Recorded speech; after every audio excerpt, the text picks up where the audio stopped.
Selamat datang di channel Simar Imam. Sembari mendengarkan tinggalkan like dan komentarnya bosku. Jangan lupa pasang headset kalian. Siapkan kopi dan camilan. Lupakan pahitnya kehidupan. Mari kita dengarkan sambil rebahan. Penembak jitu terbaik. Bab 901. Ketika Yongfan melihat bahwa Wu Mei hanya memiliki satu suap tersisa, dia tiba-tiba panik dan berteriak dengan gila, bunuh mereka semua untukku, cepat. Saat menginstruksikan anak buahnya untuk membunuh orang, Yongfan mundur dan ingin melarikan diri dari Shaolin. Dia tidak berani menaruh harapan berlebihan pada kepala biara Meng. Amitabha. Nyanyian Buddha keluar, dan kepala biara Shaolin yang mengenakan jubah datang dari langit dan menghalangi jalan Yongfan. Kamu belum mati. Yongfan berteriak, langkahnya terhenti, dan matanya berputar mencari jalan keluar. Yongfan, letakkan pisau daging dan berbaliklah, saran kepala biara Shaolin. Aku akan menghubungimu kembali, Paman. Yongfan mengutuk, mengangkat tangannya dan melemparkan segenggam pasir arsenik ke kepala biara. Sehat. Kepala biara Shaolin menghela nafas pelan, dia adalah orang yang keras kepala. Saat dia mengangkat tangannya, kepala biara melepaskan energi aslinya, menyapu semua pasir beracun yang datang ke arahnya. Dengan gerakan tubuhnya, dia tiba di depan Yongfan dan menyerang dengan telapak tangannya. Yongfan menjerit dan jatuh ke tanah. Di sisi lain, setelah menerima perintah Yongfan, para murid Buddha kegelapan mati-matian mengayunkan pedang mereka untuk membunuh biksu Shaolin yang pada dasarnya tidak memiliki kekuatan untuk melawan. Tetua itu merasa bahagia saat melihat Lian dan kepala biara muncul satu demi satu. Dia bahkan lebih bahagia lagi saat melihat Yongfan terjatuh ke tanah, tapi saat dia melihat para Buddha kegelapan menyerang seperti anjing gila, hatinya kembali tenggelam. Dia bisa membunuh satu atau dua murid Buddha kegelapan, tapi dia tidak bisa menghentikan begitu banyak orang menyerang sesama murid Shaolin pada saat yang bersamaan. Melihat banyak rekan muridnya yang akan mati secara tragis di tempat, sosok Lian melintas dan dia berubah menjadi 2, 4, dan 48. Dalam sekejap, jumlah Lian melampaui para Buddha kegelapan, dan dia menyerang dengan telapak tangannya pada saat yang bersamaan. Jeritan datang satu demi satu, dan dalam sekejap mata, semua Buddha kegelapan jatuh ke tanah. Setelah itu, banyak Angli yang bergabung menjadi satu lagi, seolah-olah mereka belum pernah muncul sebelumnya. Tetua itu tidak tahu bagaimana Lian melakukannya, tapi dia sangat senang. Krisis di Shaolin teratasi dalam sekejap mata. Menurut karakter Lian, dia awalnya ingin membunuh semua Buddha kegelapan dalam satu nafas, tapi sebelum datang ke sini, kepala biara Shaolin membuat perjanjian 3 bagian dengannya. Di dalam kuil Shaolin, Anda hanya dapat melukai orang, tetapi tidak dapat membunuh. Oleh karena itu, para Buddha kegelapan itu hanya terluka parah oleh Lian, tetapi tidak ada yang terbunuh. Hebat. Sang penatua berlari ke arah kepala biara dan memandangnya dari atas ke bawah. Kepala biara kuil kuda putih juga maju ke depan, mengatupkan tangannya dan berkata, Buddha memberkati Anda. Selamat, kepala biara, semua racun di tubuhnya telah dihilangkan. Ini semua karena Li Shaoxia, kata kepala biara Shaolin penuh terima kasih. Lian tidak mengambil pujian dan menjadi sombong, tetapi berkata, tidak perlu berterima kasih kepada saya, mari kita bicara tentang bagaimana menghadapi para Buddha kegelapan ini. Kepala biara Shaolin tidak dapat mengambil keputusan. Bagaimanapun, agama Buddha memiliki karakter moral yang baik dan tidak akan melakukan pembunuhan atau pembakaran. Lebih baik biarkan aku membantumu mengambil keputusan. Saat Lian mengatakan ini, dia mengayun ke belakang dan memukul Yongfan ke tanah. Yongfan menjerit kesakitan lagi, membuka mulutnya dan mengeluarkan seteguk darah hitam, lalu menatap Lian dengan kebencian dan berteriak. Wah, kamu punya niat baik, beraninya kamu menghancurkan kultivasiku. Berkat berkah Buddha aku tidak membunuhmu. Jika kamu gemetar lagi, aku akan memenggal adikmu dan memberikannya kepada anjing-anjing. Yongfan awalnya ingin mengutuk beberapa kata lagi, tapi dia tidak berani mengatakannya setelah mendengar kata-kata Lian. Dia telah mempelajari metode Lian dan tahu bahwa Lian benar-benar akan memenggal adik laki-lakinya dan memberikannya kepada anjing. Meskipun ia seorang beku, ia tetap khawatir kehilangan benda itu seperti orang awam, tanpa pemahaman seorang guru sama sekali. Tubuh hanyalah sepotong kotoran. Setelah menghancurkan budidaya Yongfan, Lian mendatangi Buddha kegelapan lainnya dan menggunakan metode yang sama untuk menghancurkan budidaya mereka. Tiba-tiba terdengar teriakan. Kepala biara, tetua Shaolin, dan kepala biara kuil kuda putih semuanya menutup mata dan membaca kitab suci, tetapi mereka tidak berniat menghentikannya. Mungkin mereka juga ingin menghadapi Yongfan dan sejenisnya dengan cara ini, tetapi sebagai biksu, mereka tidak memiliki kekejaman seperti Lian. Akan lebih tepat menyerahkan hal semacam ini pada Angli. Bagi Lian, itu adalah hal yang biasa. Dalam kata-katanya, tidak membunuh orang-orang ini secara langsung sudah merupakan tindakan belas kasihan dari Sang Buddha. Setelah menghancurkan budidaya semua Buddha kegelapan, kepala biara kuil kuda putih menemukan penawar dari Yongfan, mengubahnya menjadi air dan membiarkan para biksu mengambilnya. Setengah jam kemudian, ketidaknyamanan yang disebabkan oleh keracunan pada para biksu telah teratasi sepenuhnya. Selanjutnya, kepala biara Shaolin sebenarnya memerintahkan orang-orang untuk menyembuhkan luka para Buddha kegelapan, termasuk Yongfan. Lian sedikit marah tentang hal ini. Menurutnya, Yongfan dan sejenisnya harus dibiarkan lebih menderita, dan tidak perlu menyembuhkan luka mereka sama sekali. Namun, Buddha memiliki kehidupan yang baik dan ini adalah tempat agama Buddha. Tidak nyaman bagi Lian, orang luar, untuk terlalu ikut campur. Setelah mengoleskan obat untuk menyembuhkan lukanya, apa yang dilakukan kepala biara Shaolin selanjutnya membuat Lian merasa sangat bahagia. Ternyata kepala biara Shaolin berencana untuk menyembuhkan semua orang ini dan memenjarakan mereka di tebing, dan kemudian mengatur agar para biksu pergi ke tebing setiap hari untuk membacakan sutra dan membaptis orang-orang ini benar-benar bertobat dan kembali ke agama Buddha. Metode ini sangat tinggi. Lian diam-diam mengacungkan jempolnya. Memikirkan tentang dipenjara di suatu tempat dan mendengarkan kitab suci Buddha setiap hari saja sudah membuatnya pusing. Kepala biara Shaolin tidak menyiksa orang-orang ini secara fisik, tetapi menyiksa mereka secara mental.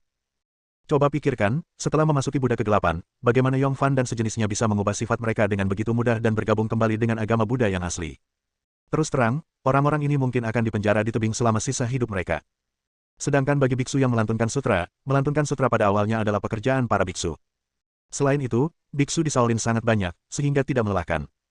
Tidakkah Anda tahu bahwa mengurung orang-orang ini termasuk hukuman mati tanpa pengadilan? Saya yakin pemerintah tidak akan mencampuri urusan para biksu. Bagaimanapun, ini adalah konflik internal, dan Buddha kegelapan bukanlah burung yang baik.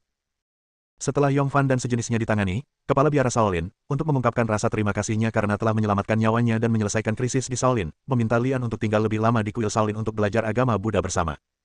Lian memang ditakdirkan untuk memiliki hubungan dengan agama Buddha dan telah banyak berlatih seni bela diri Buddha, namun ia merasa pusing ketika mendengar bahwa ia ingin belajar agama Buddha. Apakah biksu agung ingin saya menjadi biksu? Lian melihat sekilas konspirasi di baliknya dan menyelinap keluar dari kuil Shaolin di tengah malam. Namun, kepala biara Shaolin memutuskan untuk merencanakan pertemuan suci umat Buddha untuk sepenuhnya melenyapkan umat Buddha kegelapan yang tersembunyi di tanah suci Buddha di Tiongkok. Ang Li sangat mendukung hal ini dan menyatakan posisinya secara langsung bahwa dia akan melakukan yang terbaik dimanapun itu berguna baginya. Setelah konspirasi Yongfan dilenyapkan, Shaolin mencabut peringatan penutupan gunung dan mengembalikannya ke tujuan wisata seperti dulu. Kepala biara kuil kuda putih juga membawa semua orang kembali ke kuil kuda putih, juga meningkatkan kewaspadaan, dan bersama dengan kepala biara Shaolin, merencanakan pertemuan suci Buddha dalam waktu dekat dan mempertimbangkan bagaimana menghancurkan Buddha kegelapan tanpa publisitas. Lian tidak mempedulikan masalah ini untuk saat ini. Baginya, berguna baginya untuk muncul semampunya. Bergegas kembali ke kota kecil dalam semalam, Yaya membuka matanya dan tidak bisa melepaskannya begitu dia melihat Lian. Setelah beberapa hari tidak bertemu, Yaya sangat merindukan Lian. Tidak ada jalan lain, jadi Lian mengambil cuti dari sekolah dan secara pribadi mengajak Yaya ke taman hiburan selama sehari. Bab 902. Kitab perubahan adalah buku seni bela diri mendalam yang dapat membantu orang membersihkan sumsum mereka. Lian hanya menghabiskan 3 hari mempelajari I Ching. Meskipun dia diajar secara pribadi oleh guru kepala biara Shaolin, dia hanya bisa melihat sekilas macan tutul dan gagal untuk benar-benar memahami esensi I Ching. Setelah kembali ke rumah, Lian ingin berlatih dalam pengasingan, tetapi tidak dapat berlatih dengan tenang karena Yaya.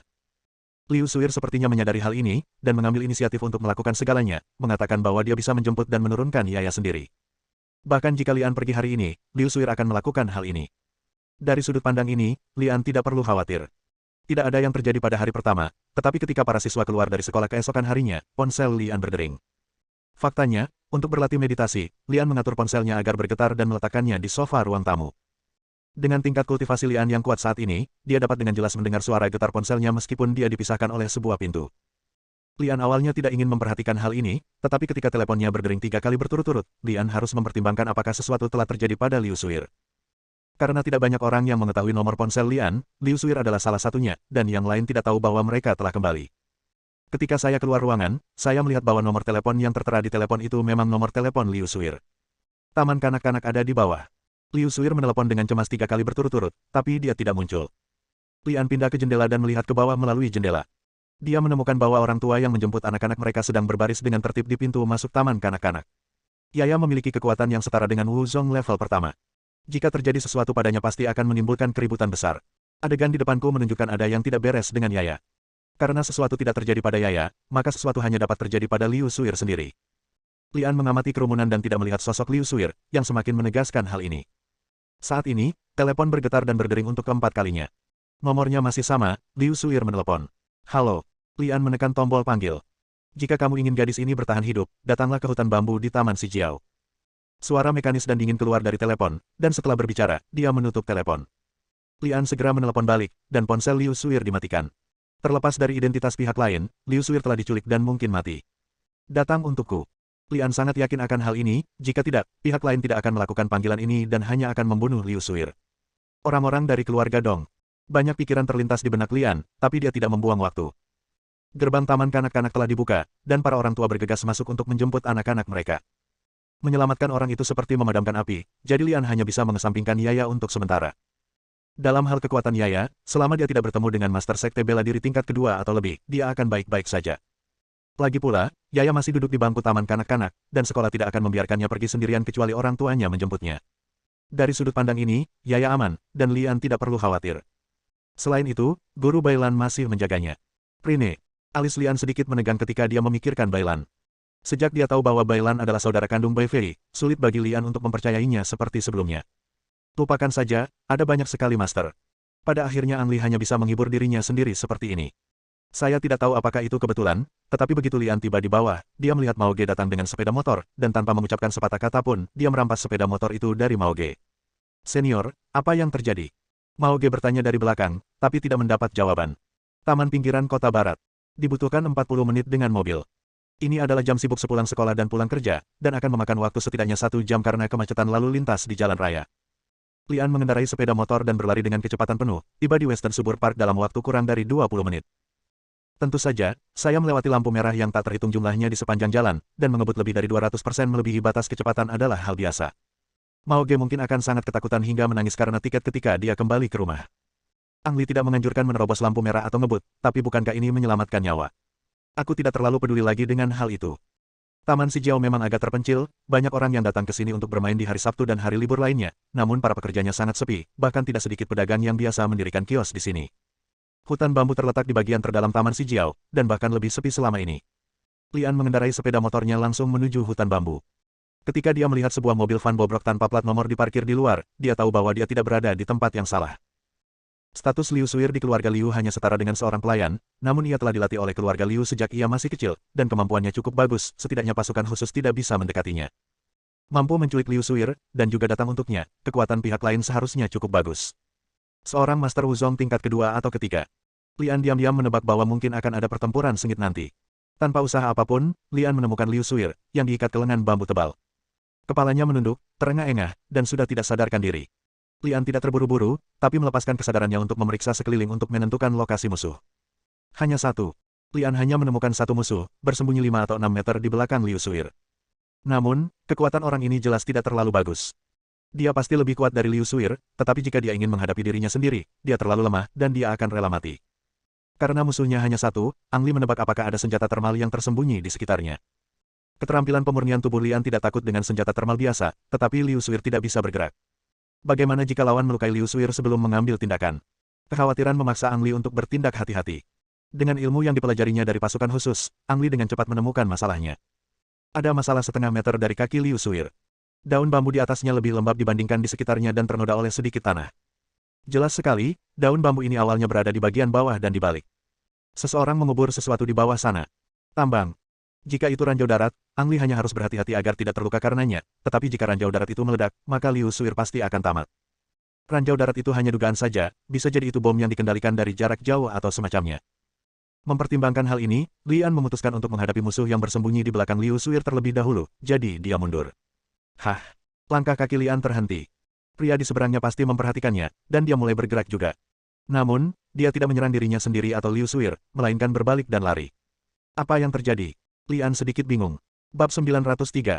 Ada yang salah. Karena pihak lain ingin melarikan diri, Lian tentu saja tidak bisa membiarkannya pergi dan segera mengejarnya. Musuh belum berlari 20 meter ketika dia merasakan penglihatannya kabur dan ada sosok menghalangi jalan. Tanpa pikir panjang, musuh melemparkan pisau terbang, berbalik dan berlari ke arah lain. Kali ini, ia hanya sempat berlari sekitar 4 meter, ketika kaki kanannya tiba-tiba digigit sesuatu, dan ia terjatuh ke tanah secara miring. Berbalik, dia melihat bahwa yang menggigit kaki kanannya adalah anak panah yang baru saja dia tembak dengan tangannya sendiri. Hampir di saat yang bersamaan, Lian melayang di hadapannya seperti hantu, mengulurkan tangannya dan menepuk tubuh musuh untuk menutup titik akupunkturnya agar lawan tidak kabur atau bunuh diri lagi. Apakah kamu dari Sekte Bai? Lian tidak memiliki ingatan fotografis, tapi ingatannya cukup bagus. Meskipun pihak lain berganti pakaian dan tidak mengenakan kemeja putih, Lian sekilas masih mengenalinya dan pernah melihatnya di Villa Lenglao. Katakan padaku, apa rencana Bai Yimen? Lian bertanya dengan sopan. Musuh mendengus dingin, jangan dapatkan informasi apapun dariku, bunuh saja aku. Ingin menjadi pahlawan. Lian mendengus dingin, berbalik dan berjalan untuk menurunkan Liu Suir terlebih dahulu, lalu kembali ke musuh. Jeritan memilukan bergema di langit. Liu Suir terbangun oleh suara itu, dan ketika dia membuka matanya, dia melihat seorang pria berlutut di depan Lian, dengan gemetar mengatakan sesuatu. Saudara Li. Lian terlihat jelek. Dia telah mengetahui dari pria itu bahwa dia telah ditipu untuk menipu harimau agar menjauh dari gunung, dan bahwa target sebenarnya dari Sekte Pakaian Putih adalah Yaya. Tampaknya identitas Yaya sudah terbongkar.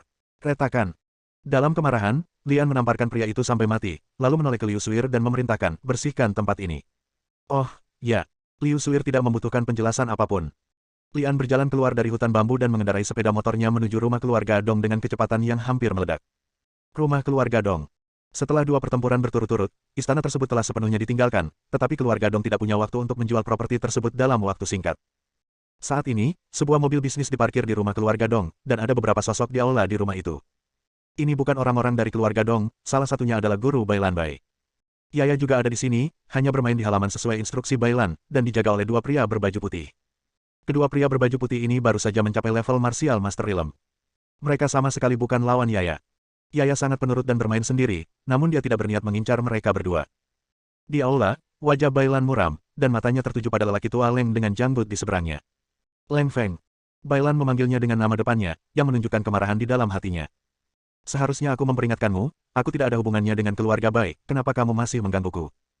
Sebaiknya kamu memberiku penjelasan yang masuk akal, kalau tidak, jangan salahkan aku, Bailan, karena mengabaikanku. Leng Feng terkekeh dan berkata, Tuan muda, Anda salah paham. Kali ini Leng tidak mengincar Anda, melainkan anak di halaman. Petik 2. Yaya. Bailan mengerutkan kening dan bertanya. Mengapa? Leng Feng menyembunyikan senyumannya dan berkata dengan wajah serius, Tuan muda, saya rasa Anda juga pernah mendengar tentang orang-orang Maya Crystal Star, bukan? Manusia di planet ini terlahir dengan kekuatan magis yang disebut kekuatan bintang kristal maya yang selalu menjadi objek persaingan antar berbagai planet dan kekuatan. Kebetulan ada bintang kristal maya di Baimen kita. Meski ia masih anak-anak, namun penelitiannya tentang energi bintang kristal maya sangatlah berharga. Petik 2. Maksudmu, Yaya dari Maya Crystal Star. Alis Bailan kembali menegang. Leng Feng tersenyum dan berkata, itu benar. Jika Maya Crystal Star tidak memiliki kemampuan untuk mengubah bentuk tubuh, Leng akan mengenalinya pada pandangan pertama, dan itu tidak akan memakan waktu lama. Wajah Bailan tampak jelek, mengetahui apa yang dimaksud Leng Feng dengan mengatakan ini. Leng Feng, aku harus mengingatkanmu, Yaya adalah muridku. Tuan muda, saya harus mengingatkan Anda. Kakakmu selalu bertanggung jawab atas proyek mempelajari energi Maya Crystal Star. Kakakmu tiba-tiba terbunuh lebih dari sebulan yang lalu dan orang-orang Maya Crystal Star menghilang. Petik 2. Leng Feng terus berkhotbah. Kulit Bailan sedikit berubah, tapi dia tidak berbicara. Leng Feng melanjutkan, meskipun saya tidak memiliki bukti langsung, menilai dari situasi saat ini, orang yang membunuh saudaramu adalah Lian, ayah Yaya. Hah? Bailan tersentak dan hampir kehilangan kendali. Leng Feng berhenti sejenak dan kemudian melanjutkan, Tuan muda, Anda pasti tidak lupa bagaimana saudara Anda merawat Anda ketika Anda masih kecil, bukan? Anda hanya memiliki satu saudara laki-laki, tidakkah Anda ingin membalaskan dendamnya? Kulit Bailan tampak lebih buruk lagi. Memang benar, Bai Fei merawatnya dengan baik ketika dia masih kecil, dan mereka berdua bisa dikatakan bergantung satu sama lain. Namun, setelah sedikit ragu, Bailan berkata, saya bukan lagi anggota keluarga Bai, dan saya tidak memiliki hubungan dengan keluarga Bai. Masalah ini Anda tidak perlu memberitahu saya lagi. Leng Feng, aku bisa berpura-pura tidak terjadi apa-apa hari ini. Yaya adalah muridku, setidaknya kamu tidak bisa berbuat apa-apa di depanku, mengerti? Petik 2. Puan muda. Berhenti bicara, atau aku akan benar-benar terjatuh. Bailan berkata dengan cemberut, lalu berbalik dan berjalan menuju halaman tanpa memperhatikan apa yang dipikirkan Leng Feng. Ya. Yaya berteriak gembira, tapi bukan ke arah Bailan, tapi ke arah lain. Ada sesosok berdiri di sana, Lianlah yang bergegas mendekat. Kedua murid Yimen yang bertanggung jawab menjaga Yaya sama sekali tidak menyadari kedatangan Lian. Mereka baru mengetahuinya setelah mendengar panggilan Yaya. Lian tampak muncul begitu saja, mengejutkan mereka berdua. Yaya. Lian mengulurkan tangannya untuk memeluk Yaya, tapi matanya tertuju pada Bailan, dan dia berseru dengan sedikit kasar. Guru Bai. Bailan baru saja memberitahu Leng Feng bahwa dia tidak memiliki hubungan dengan keluarga Bai dan tidak akan peduli dengan masalah ini. Tapi ketika dia melihat Lian, dia tidak bisa tidak memikirkan Bai Fei yang meninggal secara tragis, dan bagaimana Bai Fei merawatnya ketika dia masih kecil. Gelombang kebencian keluar dari tubuhnya dan berubah menjadi niat membunuh. Panggilan. Leng Feng melayang keluar dari aula dan berdiri di antara Lian dan Bailan. Dia pertama-tama melihat kembali ke Bailan, lalu menatap Lian dan bertanya, Lian, izinkan saya menanyakan satu hal, apakah kamu membunuh Bai Fei? Lian secara naluriah melirik Bailan, mengetahui dengan jelas hubungan antara dia dan Bai Fei. Bagi Lian, mudah baginya untuk menyangkalnya. Bagaimanapun, Sekte Bai tidak memiliki bukti pasti. Tapi, ya, dia mati di tanganku. Aku tidak perlu menjelaskan ini. Lian berkata dengan dingin dan arogan. Bab 904. Apakah kamu mendengar itu? Leng Feng menoleh untuk melihat Bailan, dengan senyuman tak terduga di wajahnya. Bailan bergetar sejenak, tenggorokannya bergerak sedikit, darah mengalir dari sudut mulutnya, tapi dia memaksakan diri untuk berkata, ku bilang, ini urusan keluarga Bai, bukan urusanku. Bagus. Leng Feng tiba-tiba berteriak dengan marah dan berteriak dengan suara yang dalam. Puan muda, karena Anda berkata demikian, saya tidak punya apa-apa untuk dikatakan. Saat dia berbicara, Leng Feng mulai bergerak, dan hampir pada saat yang sama, semua orang di Sekte Bai juga mulai bergerak. Bedanya, pria berpakaian putih lainnya menyerang Lian, namun Leng Feng menyerang Yaya yang ditahan oleh Lian. Lian memegang Yaya dengan satu tangan, yang setara dengan mengikat satu tangan, yang sangat merepotkan. Dia tidak peduli dengan serangan dari pria berpakaian putih, tetapi ketika dia melihat Leng Feng menyerang Yaya, dia merasa sangat marah dan niat membunuhnya terungkap. Berhenti. Saat Lian sedang melakukan pembunuhan besar-besaran, Bailan tiba-tiba menjerit dan mulai bergerak. Bailan biasanya terlihat seperti orang biasa, bahkan Lian tidak dapat melihat kekuatannya, tapi sekarang dia menunjukkan kultivasi yang luar biasa. Dia jelas berdiri di belakang Leng Feng, jelas bergerak di belakang Leng Feng, tetapi dia tiba di depan Leng Feng terlebih dahulu. Kecepatan ini saja jauh melebihi tingkat budidaya Wuzong tingkat kedua. Lian memperkirakan tingkat kultivasi Bailan harus berada di atas Wuzong tingkat ketiga, dan tingkat spesifiknya tidak dapat ditentukan sampai keduanya bertarung satu sama lain. Leng Feng menyerang dengan seluruh kekuatannya, tetapi ketika dia menemukan Bailan berdiri di depannya, sudah terlambat untuk berhenti. Bang! Bailan melambaikan tangannya dan memukul Leng Feng.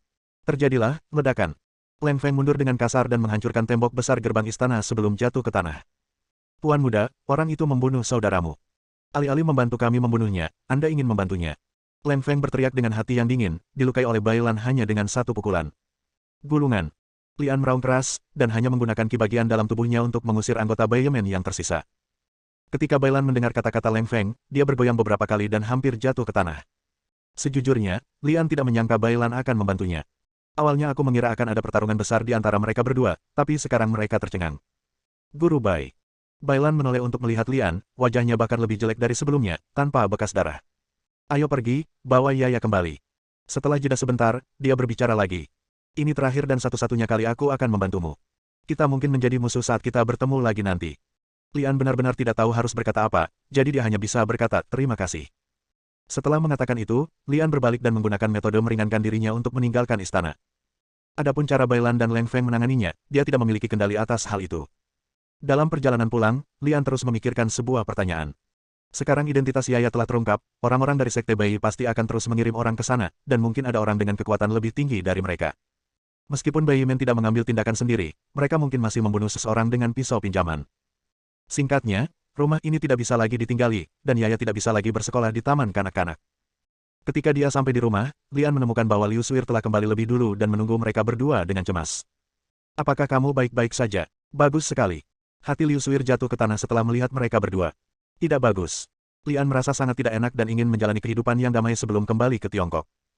Pertama, dia sibuk dengan urusan budak kegelapan, dan kemudian Sekte Pakaian Putih datang ke pintu, dan sekarang dia harus mempertimbangkan untuk pindah. Kemana kamu pergi? Lian sudah lama tidak memikirkannya.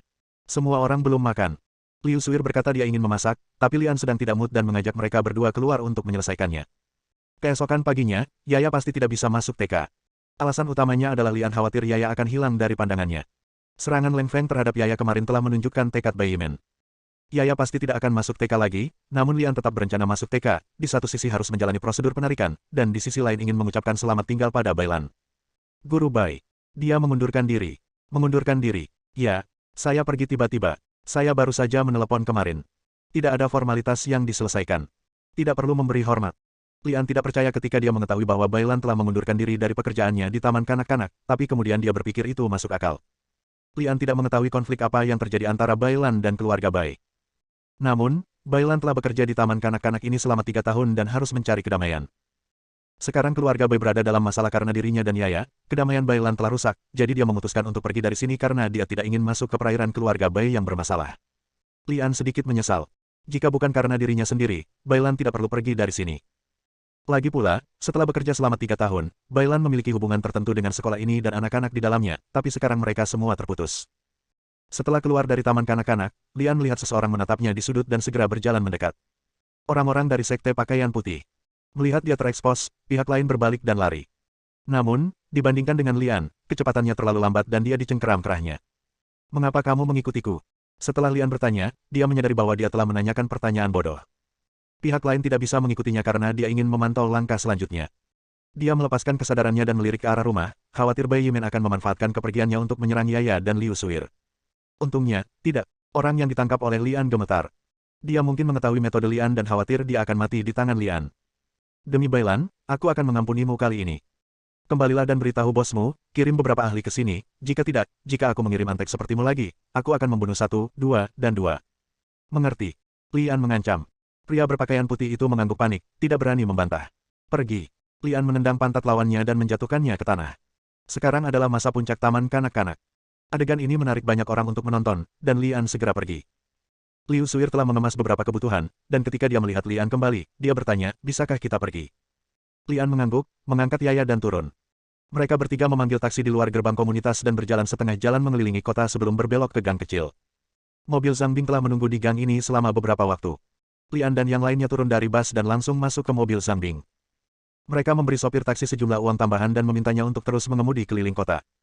Zhang Bing pergi keluar kota dan bertanya di tengah jalan, Saudara Li, apakah kamu benar-benar ingin pergi? Ya, Lian mengangguk. Lalu, kapan kamu akan kembali? Zhang Bing bertanya setelah ragu-ragu. Saya tidak tahu. Sebuah helikopter pribadi diparkir di ruang terbuka di pinggiran kota. Liu Xia mengatur untuk menjemput Lian dan rombongannya. Setelah menaiki pesawat, tidak ada yang bisa melacak mereka untuk saat ini.